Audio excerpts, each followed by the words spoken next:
Hello friends, this is Netrali Patil from Arihan College of Arts, Commerce and Science, Bavdhan, Pune, Department of Information Technology. Today we are going to learn about Computer Concepts and Application Part 1, Unit 1, Introduction to Computer and Operating System. In previous session we learned about input and output devices. In this session we learn about computer software, computer operating system, introduction to free and open source software, computer viruses and use of antivirus softwares. Let's see one by one. First one is computer software. Software is a set of programs which designed to perform a well-defined function. A program is a sequence of instructions written to solve a particular problem. There are two types of software: system software and application software. Okay. A computer system consists of hardware and software. The computer hardware cannot perform any task on its own. It needs to be instructed about the task to be performed. And software is a set of programs that instruct the computer about the task to be performed. Software tells the computer how the tasks are to be performed. Hardware carries out this task. Software is a set of programs which is designed to perform a well-defined function. A program is a sequence of instructions written to solve a particular problem. Okay. And what is system software? System software provides basic functionality to the computer. System software required for the working of computer itself. And in application software, the software that a user uses for a specific task is the application software. Application software may be a single program or a set of programs.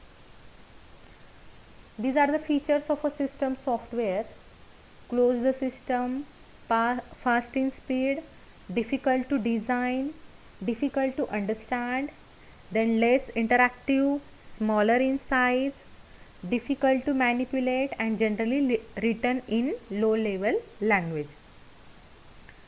And these are the examples of application software, just like payroll software, student record software, inventory management software, income tax software, then railways reservation software, Microsoft Office software, Microsoft Word, Microsoft Excel and Microsoft PowerPoint are applications software. Okay. Then features of application software: close the user, easy to design, then more interactive, slow in speed, generally written in high level languages, then easy to understand, easy to manipulate and use, and bigger in size and requires large storage space. Okay. Now the next topic is computer operating system. What is operating system? An operating system is a layer of software which takes care of technical aspects of a computer's operations. An operating system is a program that acts as an interface between the software and the computer hardware. See the diagram.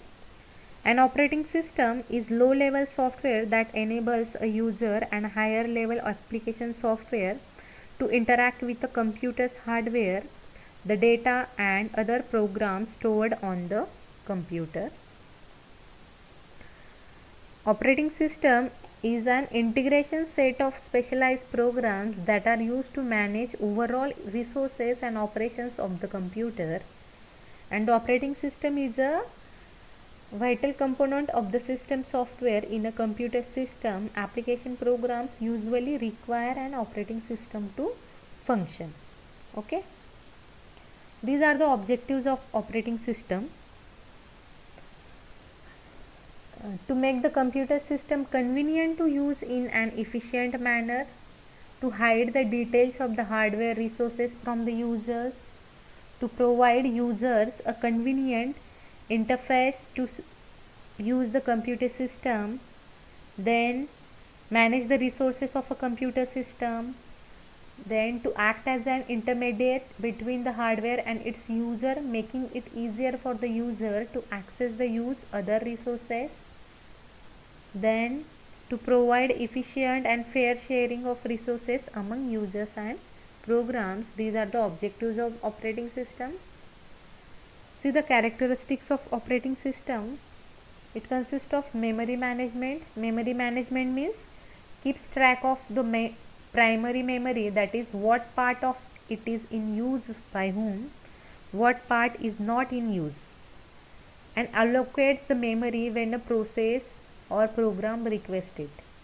Second one is process management, allocates the processor to a process and deallocates the processor when it is no longer required. Next one is device management. It keeps track of all the devices. This is also called I/O controller that decides which process gets the device when and for how much time. Next is file management. It consists of it allocates and deallocates the resources and decides who gets the resources, and in security it prevents unauthorized access to programs and data by means of passwords and other similar techniques. Okay. Next is job accounting. It keeps track of time and resources used by various jobs and users. And last one is control over system performance.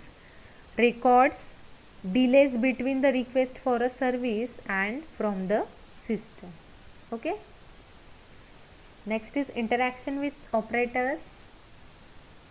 It means interaction may take place via the console of the computer in the form of instructions.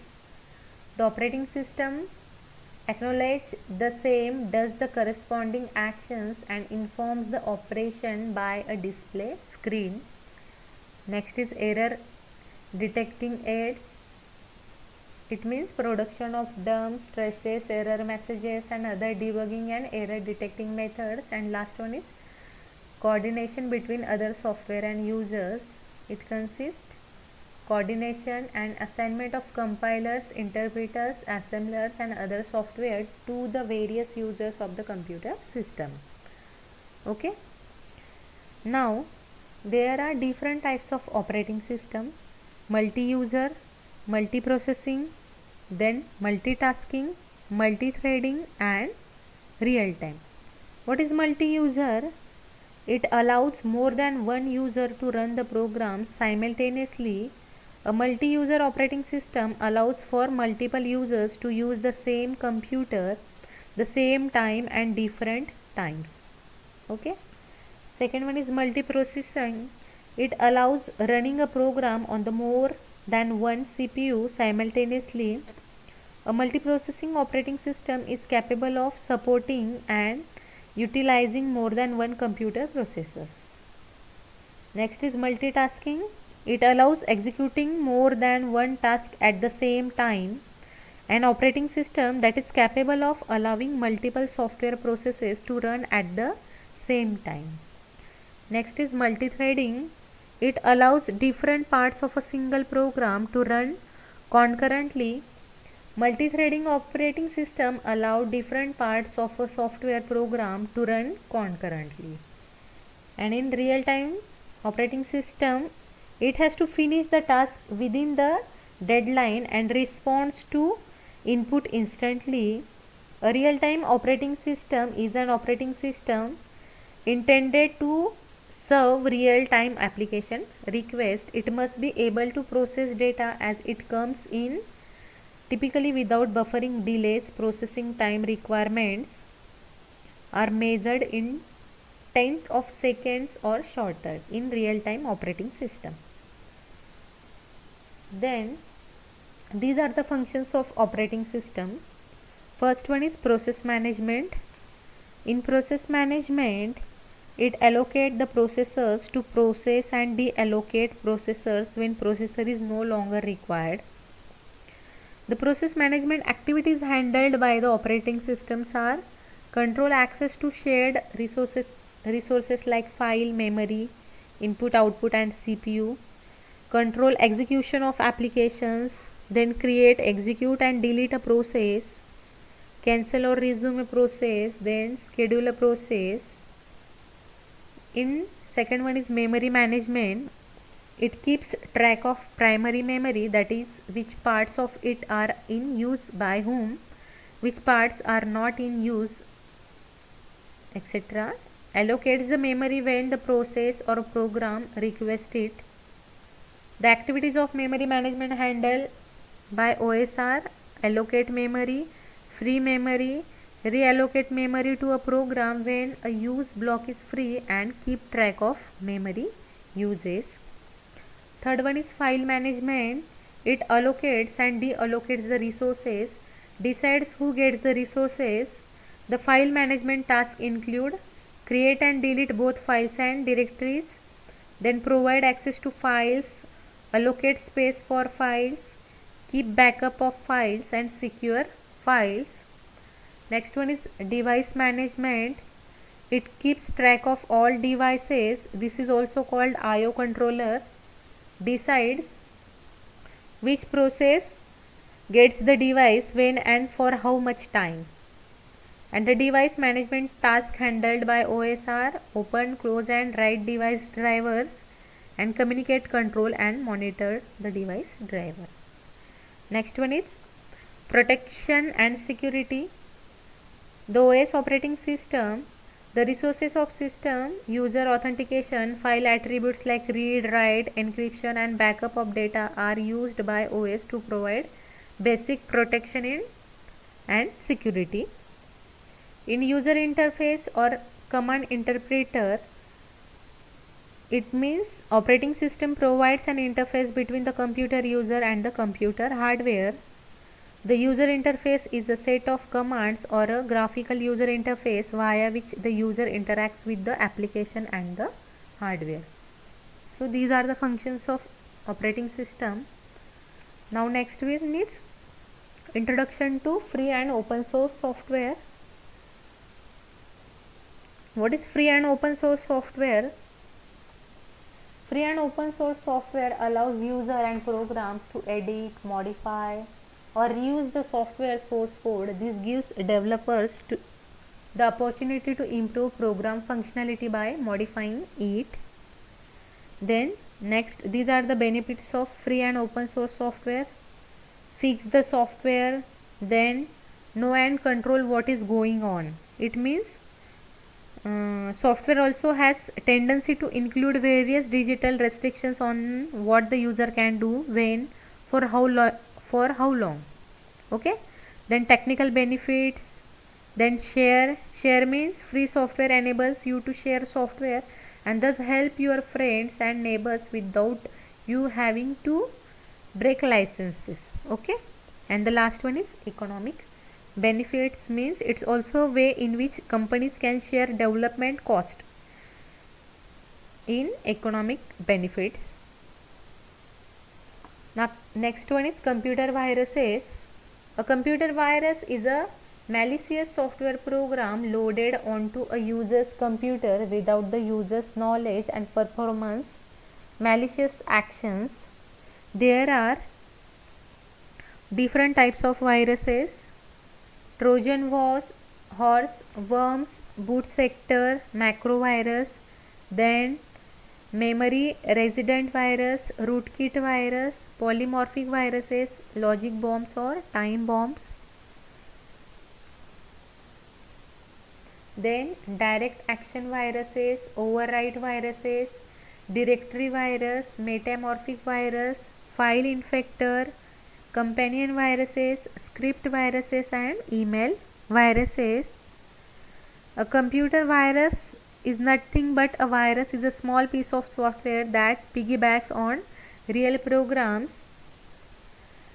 These events and their effects can be range from harmless to devastating. For example, reduce memory or disk space, hard drive erase, file overwritten or damages, modification of data. Okay, then use of antivirus software.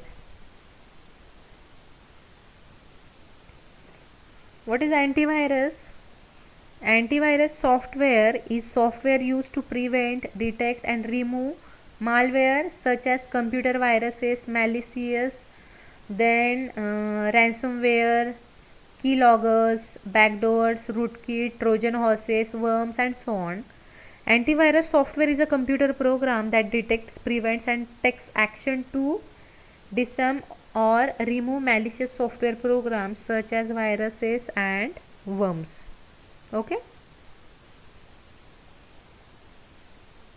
Examples of computer antivirus softwares.